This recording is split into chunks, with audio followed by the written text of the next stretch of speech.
Good evening, guys. So, welcome to today's Facebook Live training for us here in the community.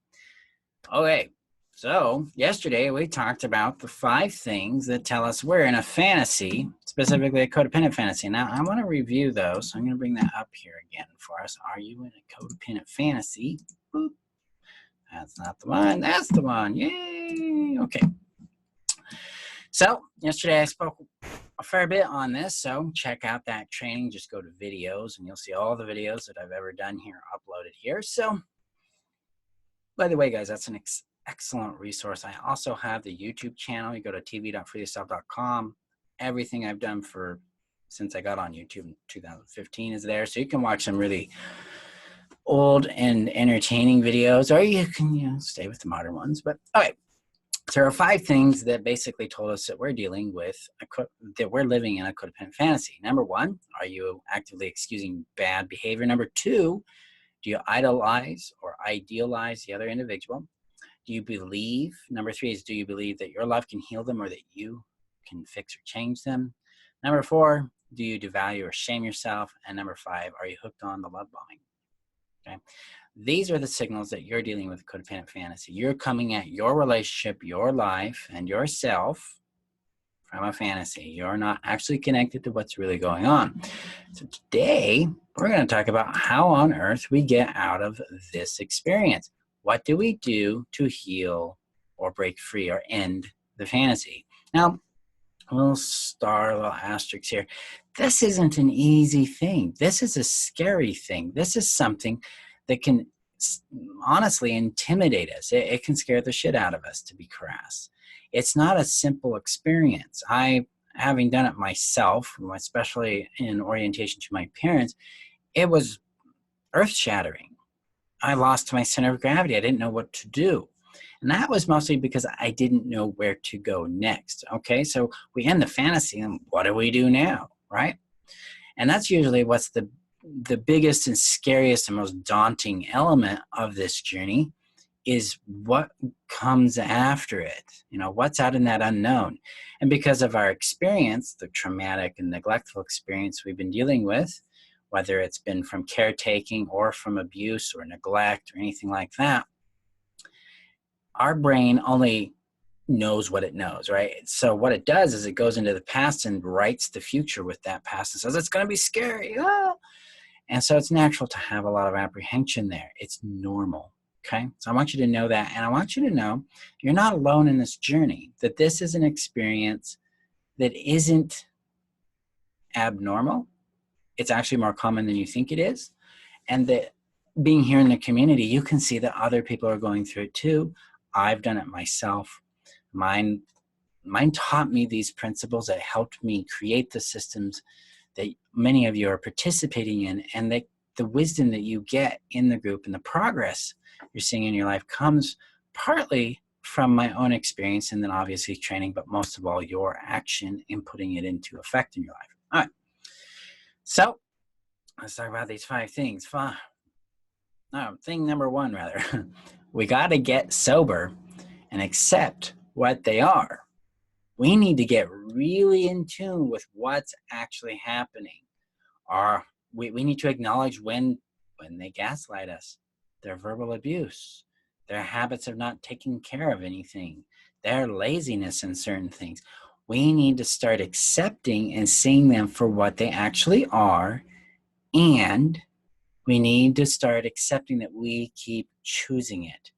I call this phase swallowing glass because it can be really difficult to admit that, hey, I keep choosing this relationship.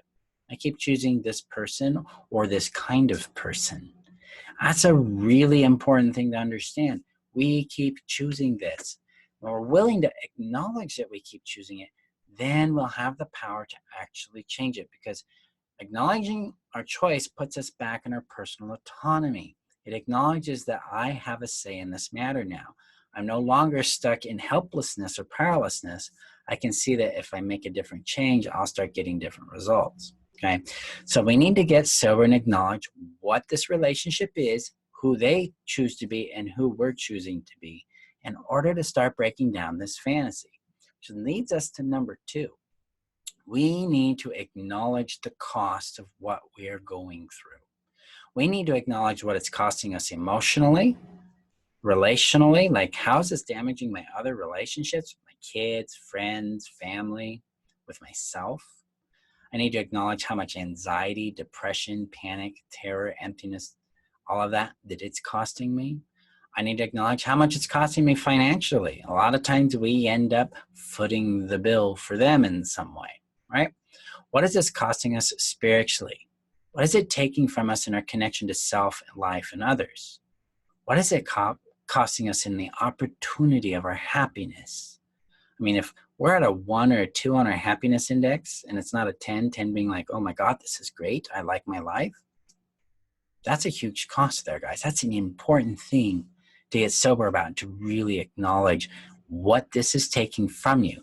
Because healthy relationships add to your life.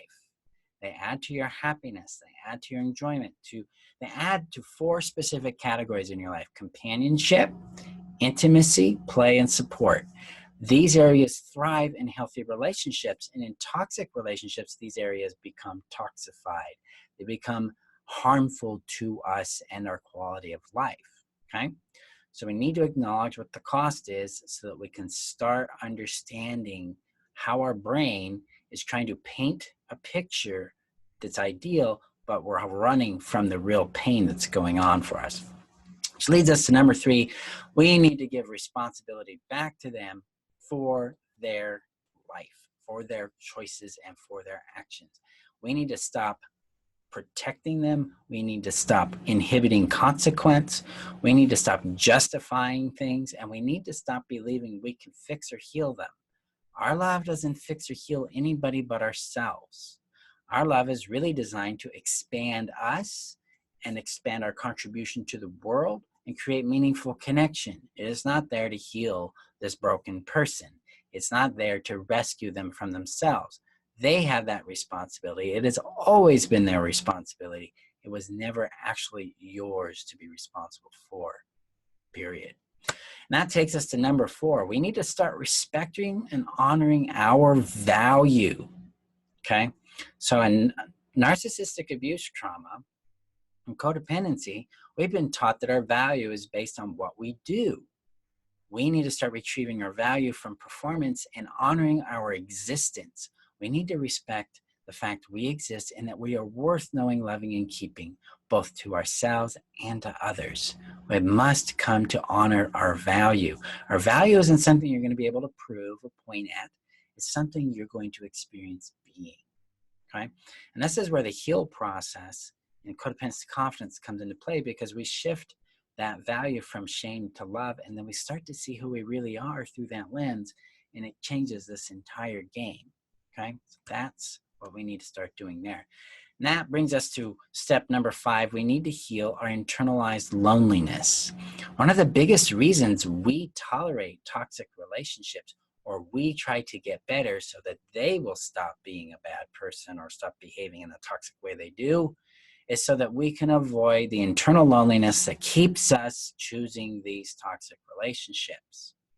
We need to be able to access that emptiness we have inside ourselves, this sense of emotional isolation, this emotional neglect or desert that we live in, and we need to be able to rehome ourselves, bring ourselves back into emotional shelter, and start caring for ourselves again. We must heal that internal loneliness. In Codependency Confidence, the addiction to connection trainings go deep on helping this heal.